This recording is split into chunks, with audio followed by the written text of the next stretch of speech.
El pueblo que olvida su historia está condenado a repetirla. Las guerras y conflictos civiles en la Europa del siglo XX han supuesto el impulso de políticas de memoria democrática, un deber moral para neutralizar el olvido y evitar que se sucedan episodios trágicos. En este sentido, en España entraba en vigor una nueva ley el pasado mes de octubre. Sin embargo, Aragón cuenta con legislación propia en materia de memoria democrática desde 2018. Con ella se reconoce a las víctimas de la guerra civil y de la dictadura franquista.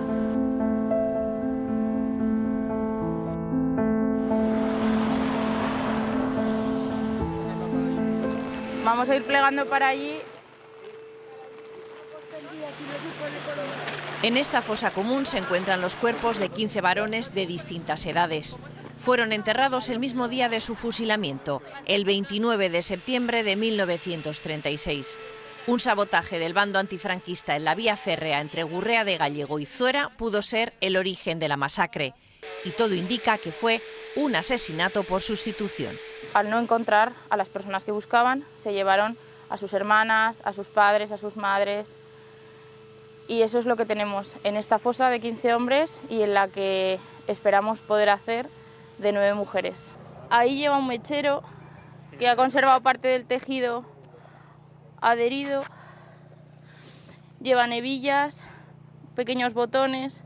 Este tiene una hebilla, un remache. Un grupo de arqueólogos y la Asociación Memorialista Arico han impulsado la apertura de esta fosa y otra de mujeres para la exhumación de los cuerpos, identificación a través de muestras de ADN e inhumación. Un proceso largo que para los descendientes suele durar años.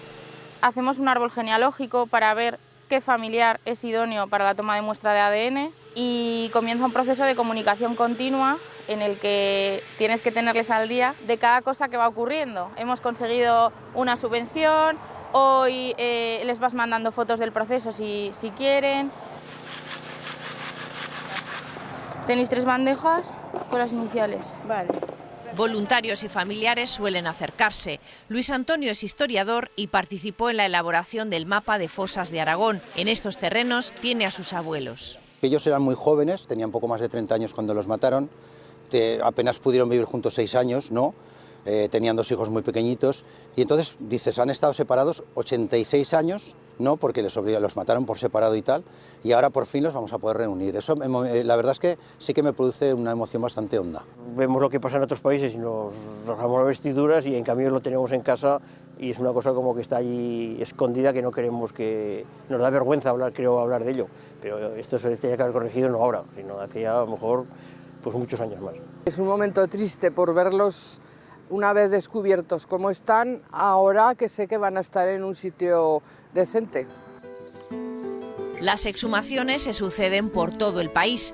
Se acaban de reactivar los trabajos en el Valle de Cuelgamuros, antiguo Valle de los Caídos, y donde, entre otras víctimas, se encuentran los hermanos La Peña, procedentes de Calatayud. En Aragón se estima que existen unas 600 fosas comunes, donde hay enterradas unas 10.000 personas. La identificación de las víctimas recae en la genética forense.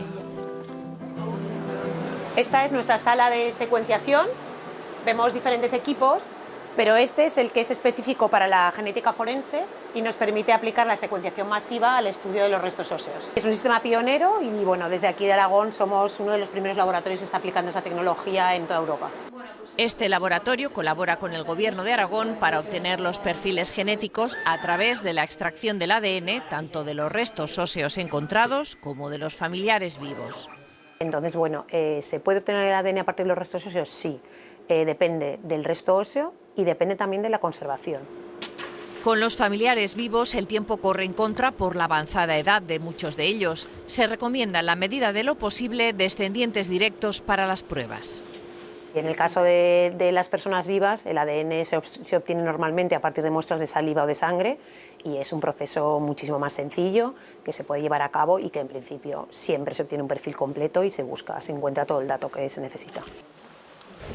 Las exhumaciones y las identificaciones son aspectos clave dentro de la Ley Aragonesa de Memoria Democrática y uno de sus instrumentos fundamentales es la Comisión Técnica. Es un órgano colegiado de los que prevé la ley, que prevé dos, el otro es el Centro de Investigación, donde participen especialistas en distintos ámbitos que tienen que ver con la memoria democrática, desde la historia hasta los forenses, pasando por arqueólogos, especialistas de distintos tipos y, por supuesto, presencia de las entidades memorialistas para hacer el plan de acción de memoria. Un plan de acción a largo y a corto plazo con aspectos destacados como la educación o, por ejemplo, la identificación de símbolos franquistas. Para avisar a los ayuntamientos, a las parroquias o incluso a los particulares cuando había un símbolo que entendemos que según la Ley de Memoria Democrática debía ser retirado. Pero lo que quisimos fue dar un paso adelante, ser, como se dice ahora, proactivos, ¿no? y recordar a las instituciones esa obligación que tenían. La respuesta fue, en el 99% de los casos, bastante positiva. Y respecto a la recién aprobada ley estatal, esta condena por primera vez el golpe militar de julio de 1936 y la dictadura franquista.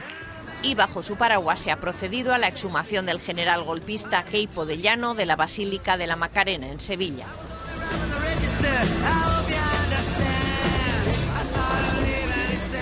Y además del impulso legislativo, hay lugares donde se custodia la memoria. Son los archivos. Bueno, pues aquí es donde tenemos todos los expedientes de responsabilidades políticas. De los 26.000 registros relacionados con la memoria democrática, 10.000 son expedientes de depuración política, sustentados por una ley de febrero de 1939.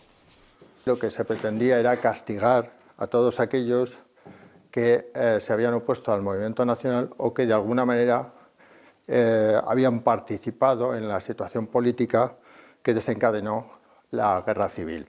Uno de los primeros documentos, por ejemplo, son las declaraciones de algunas autoridades, pues alcaldes locales, párrocos, jefes del movimiento locales, etcétera, etcétera. Le imponen 5 años de inhabilitación absoluta y pago de la cantidad de 1.500 pesetas. Y además, incautaciones, informes de presos o de funcionarios expedientados. También donaciones privadas como el archivo Antonio Cobos Verges, que incluye diarios de guerra. El día 18 de julio de 1936 estalló el glorioso movimiento nacional. Cuenta, por ejemplo, pues cómo los soldados se separan de sus madres y de sus novias y te das cuenta de que es algo que realmente en estos momentos es muy actual, ¿no? Pues, con las imágenes de Ucrania ves que pasa el tiempo, pero las imágenes son muy similares, ¿no?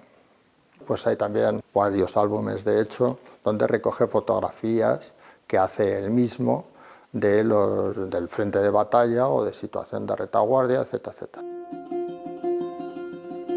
Apoyará la labor de los archivos aragoneses el futuro centro de investigación dentro del Museo de la Guerra Civil Batalla de Teruel y contemplado por la ley junto a la Declaración de Lugares de Memoria Democrática. El primero fue el Barranco de la Bartolina en Calatayud, está también la cárcel de Benabarre, está la tapia del cementerio de Torrero, el cementerio de Gea, la tumba de María Domínguez y luego también está declarada la ruta del Frente de Monegros, que es una figura más de difusión, y ahora estamos a punto de sacar ya la ruta de memoria de Torrero, del barrio de Torrero en Zaragoza. Iniciativas que junto a la declaración del Día de la Memoria Democrática en Aragón el 3 de marzo sirven para reconocer el legado social, político y cultural de las personas que lucharon por las libertades y sobre todo para que las futuras generaciones aprendan y no olviden.